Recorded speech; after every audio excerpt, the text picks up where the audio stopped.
Salut, c'est ProTime. On va faire des recherches sur les SCP. Ouais, on va pas faire de jeu.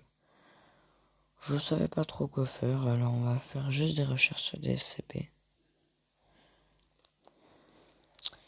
Alors, on va commencer par SCP-576.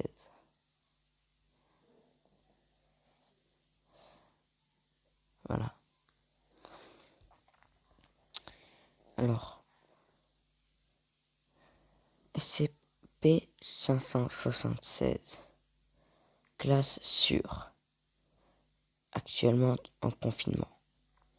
Procédure de confinement spéciale. SCP-576 doit être conservé dans un casier à code numérique au site 19.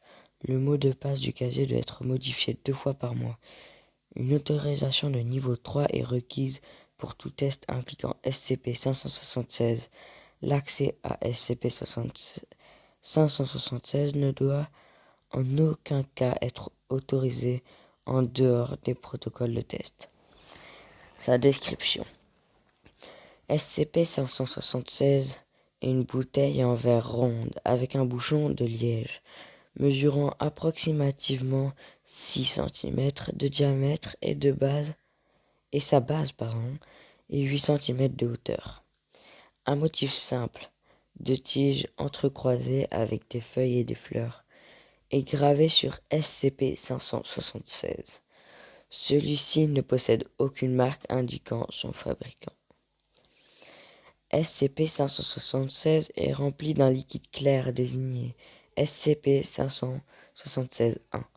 Les analyses en laboratoire ont révélé que la composition chimique de SCP-576-1 est identique à celle d'une solution d'eau et de fructose, 0,0100 mètres. Il est théorisé que SCP-576-1 ne présente ses effets qu'à l'intérieur de SCP-576, car la consommation d'un échantillon dans un autre réceptacle que SCP-576 ne résulte en aucun effet anormal. Il a été observé que SCP-576 semble être capable de se remplir de lui-même, bien que lentement. Le taux de remplissage est estimé à approximativement 2 ml par semaine. Le processus par lequel SCP-576 se remplit de lui-même est inconnu. La consommation de SCP-576-1 ne résulte en aucun effet immédiat. Cependant, lorsqu'un individu dort après avoir consommé SCP-576-1, il expérimentera des rêves lucides. Il a été rapporté que les rêves causés par SCP-576-1 sont fondés sur des mémoires significatives pour l'individu. Les individus utilisés pour le test sur SCP-576 rapportent une corrélation entre les quantités de fluide consommées et le réalisme relatif des rêves en résultant. Lorsqu'un individu entre en sommeil affecté par SCP-576-1, ils passeront par les étapes naturelles du sommeil, étapes 1, 2, 3 et 4. Ils resteront dans un état de sommeil paradoxal, constant et paisible pendant une période de 8 à 20 heures. Les tentatives visant à réveiller les individus dans ces cas avant qu'elles ne se réveillent d'eux-mêmes se sont révélées infructueuses. Le sommeil tranquille causé par SCP-576-1 est partagé par tous les sujets en dépit de tout historique de désordre du sommeil préexistant. Addendum SCP-576-1. SCP-576 fut initialement découvert dans le manoir de Monsieur qui fut trouvé mort par sa domestique de maison. Le rapport de l'hôpital indique que Monsieur avait souffert de stress et de malnutrition qui furent attribués à une surcharge de travail et une pression financière avant sa mort. SCP-576 fut trouvé sur la table de chevet de Monsieur à côté d'un album photo dont il fut déterminé qu'il ne possédait aucune propriété anormale. Il fut noté que SCP-576 était rempli à un peu moins d'un quart de sa contenance au moment de sa découverte. Addendum SCP-576-2. Sur la table de test, une tentative de corrélation entre le dosage et la durée de sommeil a été établie. Le cas individuel consistant d'une exception sont en cours d'étude. Extrait du rapport de test SCP-576-5193. Addendum SCP-573-3. Le 2000. Deux documents ont été retrouvés dans le dossier de Monsieur L'enquête sur le document est actuellement en cours. Extrait du document 576-5. Document 576-6. Trouvé dans le document 576-5. Objet lot commande de Prenez un peu de temps pour vous vider l'esprit, revivez ce qui trop vite en était parti. Une gorgée, malheur et soucis disparaissent. Une bonne nuit de sommeil, que tout renaisse. Merci pour votre achat. Faites de beaux rêves, Marshall Carter et Dark Ltd. Voilà. C'était pour SCP 576. Maintenant, on va prendre un autre exemple. SCP-983.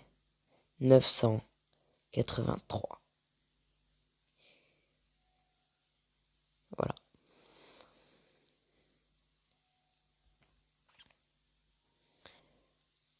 Oui, on prend des SCP sûrs. Et bizarrement par la photo, c'est pas grave. Objet SCP-983. Classe sûre. Procédure de confinement spéciale. SCP-983 ne présente aucun danger tant que les techniciens qui le manipulent ne font un autre jour que celui de leur anniversaire. Si SCP-983 est offert à un individu ou manipulé par celui-ci le jour de son anniversaire, ce dernier devra immédiatement suivre le guide de chant en chœur connu dans le kit d'urgence 135R, situé à côté de la porte menant à la chambre du confinement de SCP-993. Dans le cas où l'individu échoue dans l'accomplissement de cette procédure, sa dépouille devra être éliminée par le blé de méthode standard. Dans le cas où l'individu concerné applique correctement la procédure, les données suivantes doivent être collectées. Âge, couleur du bonbon collecté, justesse du chant obtenu par le meilleur jugement des personnes présentes et le nombre de couplets qui sont passés avant l'acceptation par SCP-983. Aucun bonbon obtenu de SCP-983 ne doit être consommé par un membre du personnel sans procédure de confinement approuvée par le personnel supérieur en place et une dérogation écrite remplie et tamponnée par le consommateur. Cette règle ne s'applique pas dans les cas d'un test avec un classe D, bien évidemment. Description. SCP-983 est un singe mécanique, ancien avec une date estompée située en dessous de son pied gauche, datant sa fabrication quelque part dans les années 1940 par une personne ou une compagnie inconnue. Le singe est vêtu de restes de ce qui est supposé être une vaste populaire conçue pour un monsieur loyal de cirque. Dans la main gauche du singe se trouve une cloche en cuivre légèrement ternie. Dans la main droite, le singe tient une petite baguette de frappe en cuivre. Le singe est capable d'émettre des paroles et du son, bien que l'examen de l'objet n'a pas révélé de jointure, de vie ou d'ouverture suggérant une méthode de désassemblage. SCP-983 est totalement inoffensif et inerte dans la plupart des cas et peut être manipulé sans précaution particulière tant que le manipuleur n'est pas en train de vivre les 24 heures constituant le jour de son anniversaire de naissance. Lorsque SCP-983 entre en contact physique avec un individu dont c'est l'anniversaire, il va s'animer et faire un salto arrière avant de lever sa cloche et de chanter une chanson simple. Dring ding ding, c'est ton anniversaire. Le singe suivra cet unique couplet en frappant sa cloche, produisant une sonnerie dont l'intonation varie entre assez élevée et plutôt basse. Il a été remarqué que le chant de SCP-983 varie lui aussi légèrement de l'intonation, mais il garde un ton très excité et joyeux. SCP-983 va chanter cette chanson une fois toutes les 3 à 4 secondes, ne s'interrompant que pour faire sonner sa cloche jusqu'à ce que le nouveau propriétaire soit mort ou qu'il ait respecté les règles imposées pour chanter la chanson, qui ne sont pas encore comprises pour le moment, mais il est supposé que cela se base sur la synchronicité entre le chant du sujet et celui de SCP-983. Chaque couplet chanté par SCP-983 semble faire vieillir le propriétaire de l'objet de ce qui est estimé être une année en chantant en même temps que SCP-983, le propriétaire peut désactiver le singe, ce qui lorsque cela est accompli, résulte en un triomphant exclamation de anniversaire de la part de SCP-983 qui au même moment fera sonner sa cloche une fois et produira un bonbon à la gomme via celle-ci. La précision du chant interprété en même temps que SCP-983 a un impact direct sur la couleur des bonbons et l'effet secondaire lié à sa consommation. Les groupes de tests chargés de suivre le document 135-R à la lettre ont pu vérifier qu'un chant au cœur parfait résulte dans la production d'un bonbon cristallin avec de légères propriétés luminescentes. Un chant en cœur presque parfait produit le même bonbon sans luminescence. Ces deux types bonbons sont avérés restaurer n'importe quel âge perdu par son consommateur en raison de la chanson de SCP-983. Toutefois, le bonbon luminescent pourrait aussi octroyer du temps additionnel et de la jeunesse, bien que pour l'instant, cette théorie n'est pas vérifiée en raison du niveau faible de production de ce bonbon. En raison des divergences dans l'attitude, le ton, le comportement et le rapprochement lors des tentatives visant à égaler le chant de SCP-983, une grande variété de bonbons a été produite. Il n'est absolument pas permis de consommer les bonbons noirs, quelles que soient les circonstances. Bien que les autres couleurs puissent être consommées avec une approbation préalable et des mesures de confinement, la première activation de SCP-983 ayant eu lieu dans un environnement hautement incontrôlé, le meilleur rapport disponible de l'incident n'est donc qu'un récit. Les tests d'intérêt ultérieurs menés dans un environnement davantage contrôlé ont été joints à ce document ainsi que les effets du bonbon issus de cette expérience. Première activation de SCP-983. SCP-983 a été acheté dans un marché aux puces local, destiné à être un cadeau comique pour un admirateur de singes. Le vendeur du singe avertit l'acheteur qu'il devait être surveillé et jamais touché par une personne le jour de son anniversaire, mais il fut incapable de nous donner des raisons exactes à cela, expliquant qu'il s'agissait d'un avertissement qui lui a été transmis, qui fut bien respecté et qui aurait pu être une légende zigane ou d'autres voilà. Conneries, voilà. Je n'ai pas le droit de dire si c'est voilà. À l'anniversaire de nouveaux propriétaires désignés de SCP-983, le cadeau fut déballé et le singe pris en main sur quoi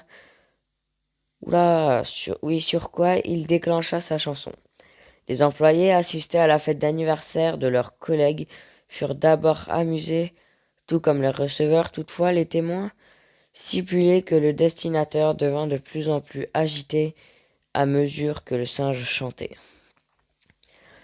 Après environ 10 couplets, le receveur essaya de trouver un moyen d'éteindre l'appareil en vain. Les témoins affirmaient qu'à ce moment, plusieurs personnes ont remarqué des mèches argentées dans les cheveux du receveur. Suite à environ 8 à 10 couplets supplémentaires de SCP-983, la couleur grise fut assez prononcée. Il y a eu des signes d'apparition de rides ou de tension sur le visage du receveur. Au cours des 5 couplets suivants, le receveur reposa le singe et déplora ne plus avoir de force de faire face à cette folie, implorant que quelqu'un l'éteigne. SCP-983 n'étant pas réellement considéré comme un objet potentiellement dangereux, les employés réagirent de manière paniquée et passive, ce qui permit à SCP-983 d'achever ce qui ne peut qu'être estimé à 30 ou peut-être 40 couplets supplémentaires avant qu'une équipe de confinement ne puisse arriver à l'emplacement de la fête.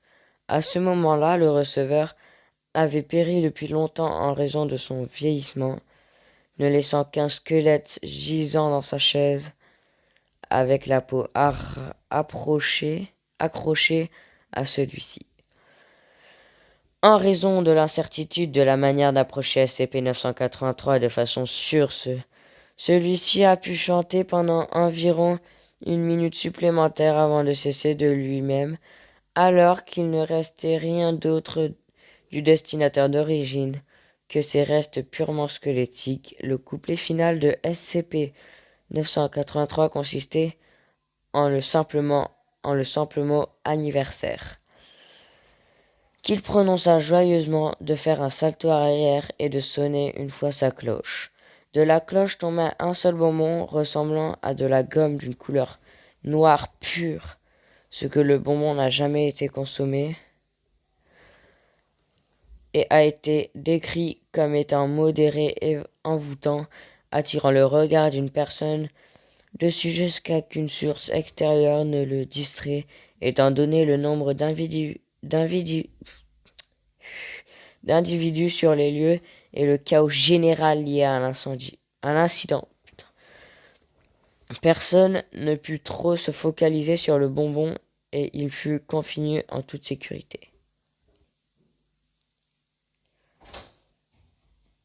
Activation contrôlée de SCP-983. Au cours du test 32 concernant SCP-983, un sujet de test s'est porté volontaire pour l'expérience puisque son anniversaire approchait, et celle a affiché des qualités uniques en comparaison avec le sujet de test précédent, spécifiquement un optimiste exceptionnel et une approche excitée de son anniversaire, est désigné comme le sujet pour le reste de ce test. Sans explication sur ce qu'à s'attendre, le sujet se vit offrir SCP-983 emballé dans du papier cadeau, avec l'avertissement préalable que l'objet chante et que cela ferait une belle vidéo d'anniversaire s'il chantait en chœur avec lui. Le sujet exprima de sa joie et l'acceptation de SCP-983 comme un cadeau approprié. Lorsqu'il fut déballé, a n'eut besoin aucune directive pour chanter en même temps que l'objet lorsqu'il commença. Le sujet allait au-delà des exigences du chant, ne ratant que le premier couplet pour acquérir les paroles en reprenant immédiatement au deuxième, puis continua pendant un total de 45 minutes. De 45 couplets, 45 couplets pour un total de 46 achevés. Pendant qu'il chantait, le sujet afficha le processus de vieillissement attendu à chaque couplet qui passa, mais n'a pas montré de perte d'énergie ou d'enthousiasme en continuant les chants jusqu'à leur fin. Le sujet resta totalement inconscient de l'état physique de son corps durant l'expérience. Une fois à l'achèvement du dernier couplet, SCP-983 annonça comme prévu le final, déclarant haut et fort « anniversaire » et fit un salto arrière avant de sonner sa cloche. Le bonbon produit par la cloche fut observé comme étant d'une couleur blanche vibrante et des propriétés vaguement luminescentes. Le sujet indiqua qu'il s'agissait de la plus belle confiserie qu'il avait jamais vue, et le personnel de surveillance nota également de l'admiration par la boule de gomme.